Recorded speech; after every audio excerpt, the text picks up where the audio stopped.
Hi friends, welcome to our channel SS life real. ఈరోజు మన ఛానల్లో నేనేం చేస్తున్నానంటే, నేను ఒకసారి బయటికి అలా వెళ్ళితే పాత సామాన్లు అమ్మే వాళ్ళు ఉంటారు కదండి, వాళ్ళ దగ్గర నాకు ఈ గాజు గ్లాసెస్ అయితే కనపడ్డాయి. వీటినే గుజరీ షాప్లని కూడా అంటారు కదా కొందరు. వాళ్ళ దగ్గర నుంచి ఈ గాజు గ్లాసెస్ అయితే నేను తెచ్చుకున్నాను. వీటిని ఏం చేద్దామబ్బా అని ఆలోచిస్తూ ఉంటే నాకైతే ఒక ఐడియా వచ్చిందండి. వీటితో ఏవైనా డిఫరెంట్గా ట్రై చేయొచ్చు కదా అనిపించి, మా ఇంట్లో ఎలాగో ఫ్లవర్ వాజెస్ లేవు, ఒకసారి ట్రై చేసి చూద్దాము అని చెప్పేసి నేనైతే పెయింట్ తీసుకొని ఇలా గ్లాసెస్కి అయితే వేసేసుకుంటూ ఉన్నానండి. చూడండి, ఫస్ట్ నేను థిక్గా అయితే వేయట్లేదండి, లైట్గా వేసుకుంటున్నాను. ఎందుకంటే గాజు గ్లాస్ కదా, మనకి థిక్గా వేస్తే మన పెయింట్ అనేది పెచ్చులుగా ఊడిపోయి వచ్చేస్తుంది. సో అందుకోసమే లైట్గా వేసుకుంటున్నాను. నెక్స్ట్ ఇది ఆరనిచ్చిన తర్వాత నెక్స్ట్ మళ్ళీ ఇంకొక రౌండ్ వేసుకోవచ్చు కదా అనే ఉద్దేశంతో అలా అయితే వేసుకుంటున్నాను.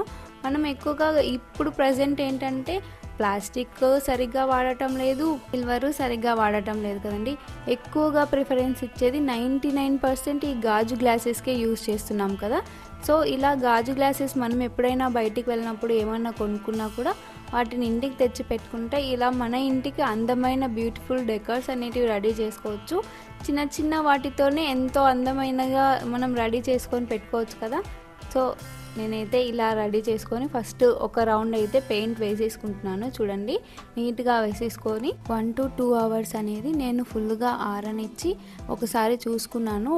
అది పెయింట్ అనేది ఆరిందా లేదా అనేది చూసి టెస్ట్ చేసుకొని తర్వాత నేను ఇంకొక రౌండ్ పెయింట్ అయితే ఇలా వేసుకుంటున్నాను. చూడండి ఎలా వేసుకుంటున్నాను. పెయింట్ వేసే కొద్దీ మన గాజు గ్లాస్కి అందం వచ్చేస్తుంది కదా.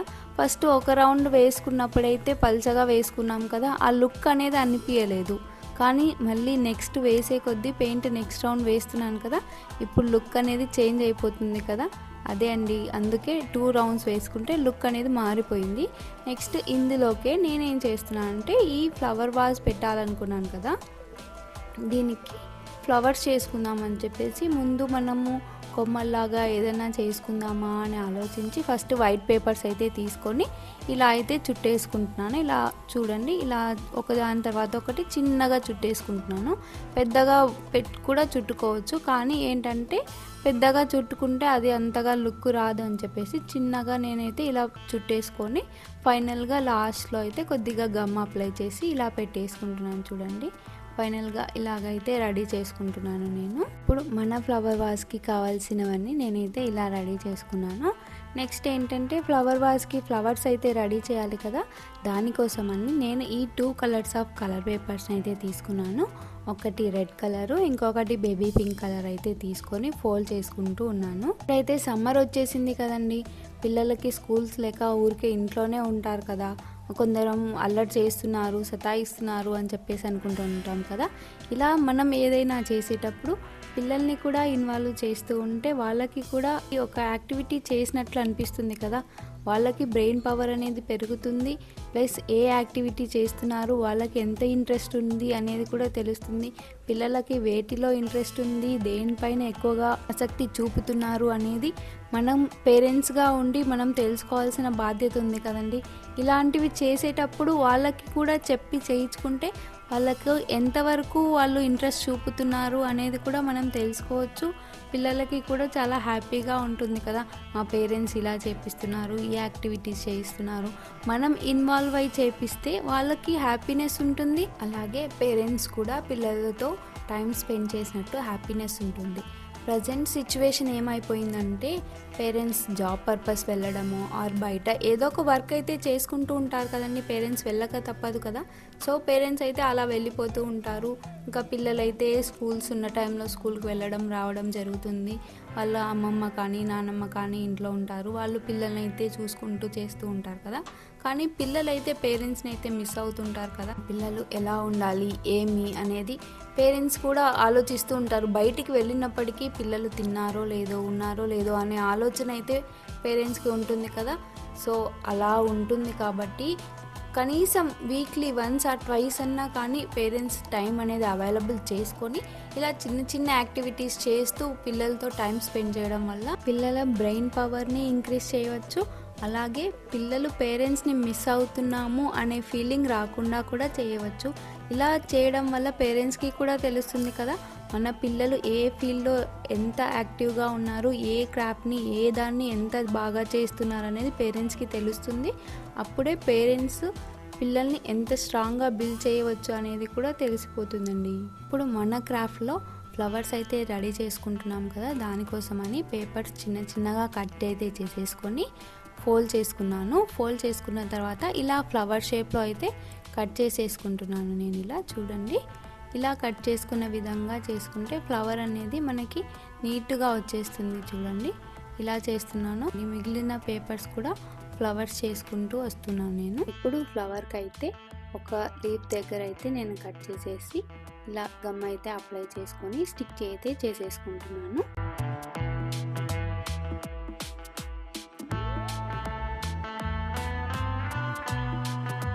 ఇలా స్టిక్ చేసుకోవడం వల్ల మనకి ఫ్లవర్ అనేది పర్ఫెక్ట్ షేప్లో వస్తుంది కదా, అందుకోసమని అలా అయితే స్టిక్ చేసుకున్నాను. మిగిలిన పేపర్స్ అన్నీ కూడా ఫ్లవర్ షేప్లో అయితే కట్ చేసేస్తున్నాను నేను.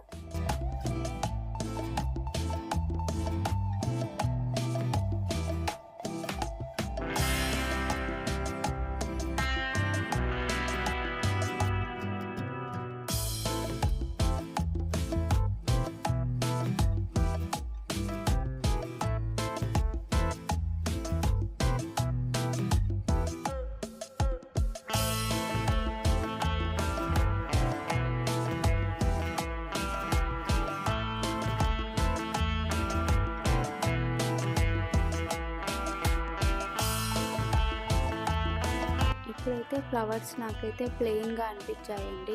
మధ్యలో ఏం పెట్టాలబ్బా, డబల్ ఫ్లవర్ చేద్దామా, ఏం చేద్దాము అనుకుంటుంటే ఇలా ఒక ఐడియా వచ్చి స్కెచ్ పెన్తో అయితే ఇలా మార్క్ అయితే వేస్తున్నాను. ఇలా వేయడం వల్ల మనకి పూర్తిగా ఫ్లవర్ షేప్లో అయితే వచ్చేసింది. న్యాచురల్ ఫ్లవర్ లాగానే నాకైతే అనిపించేసిందండి. అందుకే నేను అన్ని ఫ్లవర్స్కి ఇలాగే వేసేసుకుంటున్నాను.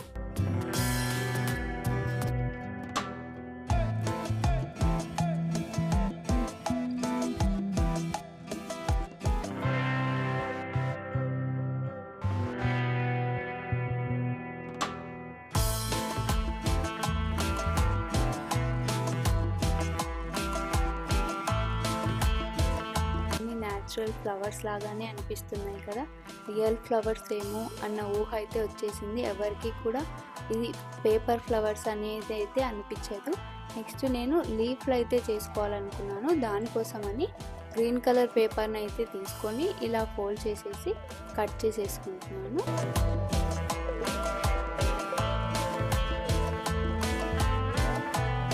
ఇలా కట్ చేసుకున్న పేపర్ని అయితే ఇలా చూపిస్తున్నాను కదా, ఇలా క్రాస్గా పెట్టేసి ఫోల్డ్ చేసుకొని కట్ చేసుకోవాలి.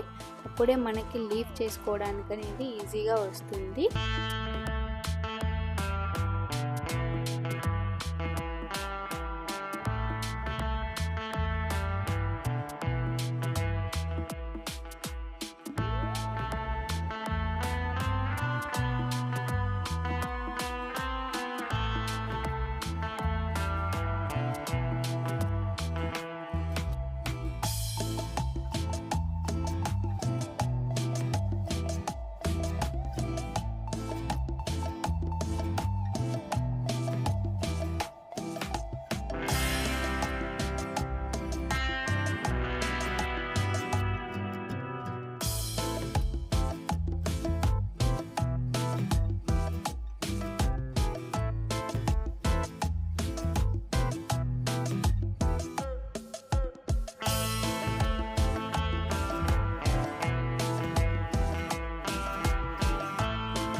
ఫ్లవర్కి ఏంటంటే నేను గాజు బాటిల్ అయితే తీసుకున్నాను కదా, దానికి ప్లెయిన్గా ఉంది, ఓన్లీ వన్ కలరే బాగాలేదని చెప్పి వైట్ అండ్ పింక్ కాంబినేషన్లో కలర్స్ అయితే ఇలా తీసుకుంటున్నాను. ఫస్ట్ కొద్దిగానే తీసుకొని హ్యాండ్తో అయితే ఇలా అనుకుంటున్నాను నేను. చూడండి, అలా అనుకొని ఫ్లవర్ షేప్లో అయితే వేసేసుకుంటున్నాను. ఇలా వేసుకోవడం వల్ల మన హ్యాండ్మేడ్ ఫ్లవర్ వాజ్ అనేది మనకి రెడీ అయిపోతుంది. ఒక్కొక్క ఫ్లవర్ కొద్దిగా గ్యాప్ ఇస్తూ నేనైతే ఇలా వేసుకుంటున్నాను.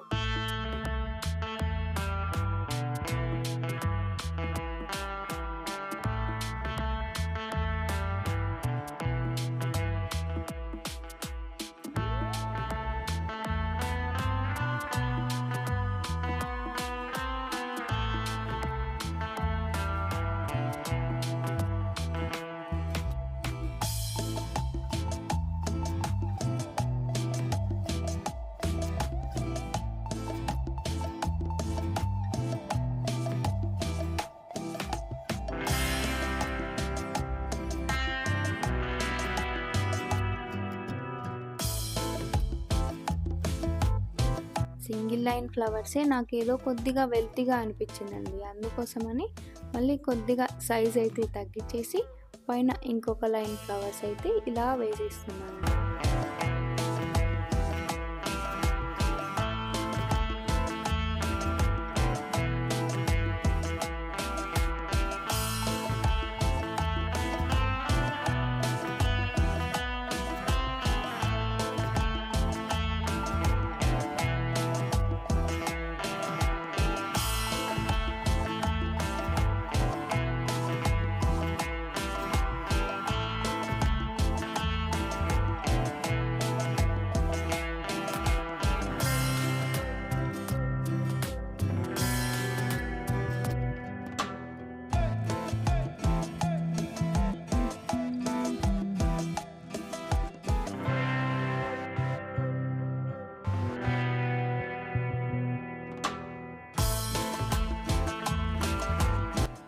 ఫైనల్గా ఇలా మొత్తం ఫ్లవర్స్ అయితే వేసేసుకున్నాను బాటిల్ మొత్తంకి. చూడండి ఎంత బాగా వచ్చాయి కదా, ముద్దుగా చిన్న చిన్న ఫ్లవర్స్.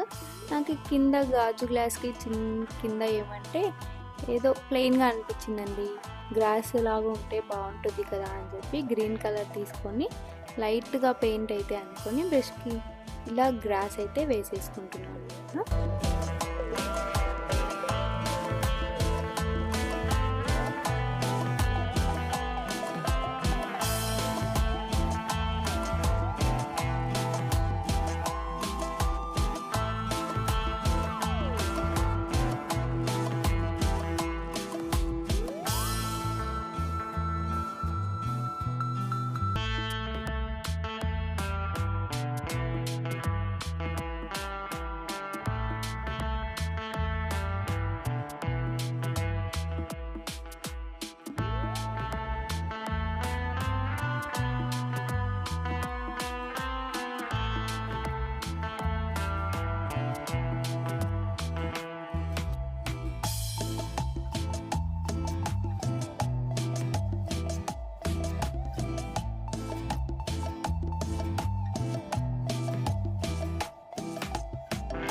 ఫైనల్‌గా ఇలా పెయింటింగ్ వేసుకోవడం అయితే అయిపోయిందండి. నేను ఇలా ఒకసారి చూడండి ఎలా ఉందో చూసి చెప్పండి అని మా హస్బెండ్‌ని అడిగితే, పైన ఏదో ఖాళీగా ఉంది, వెల్తీగా ఉన్నట్టు అనిపిస్తుంది నాకు అని చెప్తే, మళ్ళీ నేను ఆలోచించి ఇలా డాట్స్ అయితే పెడితే బావుంటుంది కదా అని అగ్గిపుల్ల ఉంటుంది కదా! మన అగ్గిపెట్టెలో అగ్గిపుల్ల దాన్నైతే తీసుకొని ఇలా డాట్స్ అయితే పెట్టేసుకుంటున్నానండి. ఇలా డాట్స్ పెట్టిన తర్వాత ఫ్లవర్ వాస్ లుక్ అయితే చేంజ్ అయిపోయిందండి.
ఫైనల్గా మన క్రాఫ్ట్ అయితే రెడీ అయిపోయిందండి. చూస్తేనే తెలిసిపోతుంది కదండి, ఆశ్చర్యపోయేలా ఉంది కదా. ఇది హ్యాండ్మేడా ఆర్ బయట నుంచి కొనుక్కొని తీసుకొని వచ్చిందా అని చెప్పేసి. ఇది మనం ఎంత లేదన్నా బయట నుంచి తెచ్చుకుంటే 2 to 300 వరకు ఉంటుంది కదండి. ఇలా హోమ్లో మన ఇంట్లో మన చేత్తోనే రెడీ చేసుకుంటే మనము ఎంత మనీ సేవ్ చేసిన వాళ్ళం అవుతాం కదా. అలాగే మనం మన చేత్తో చేసిన ఫీలింగ్ కూడా ఉంటుంది కదా. ఫైనల్గా అయితే ఇలా రెడీ చేసేసుకున్నాను. ఇలా చేసి చూడండి, మీ ఇల్లు ఒక రేంజ్లో ఉంటుంది కదా. ఈ వీడియో కనుక మీకు నచ్చినట్లయితే లైక్ చేయండి, షేర్ చేయండి, సబ్స్క్రైబ్ చేయండి. Thank you for the watching.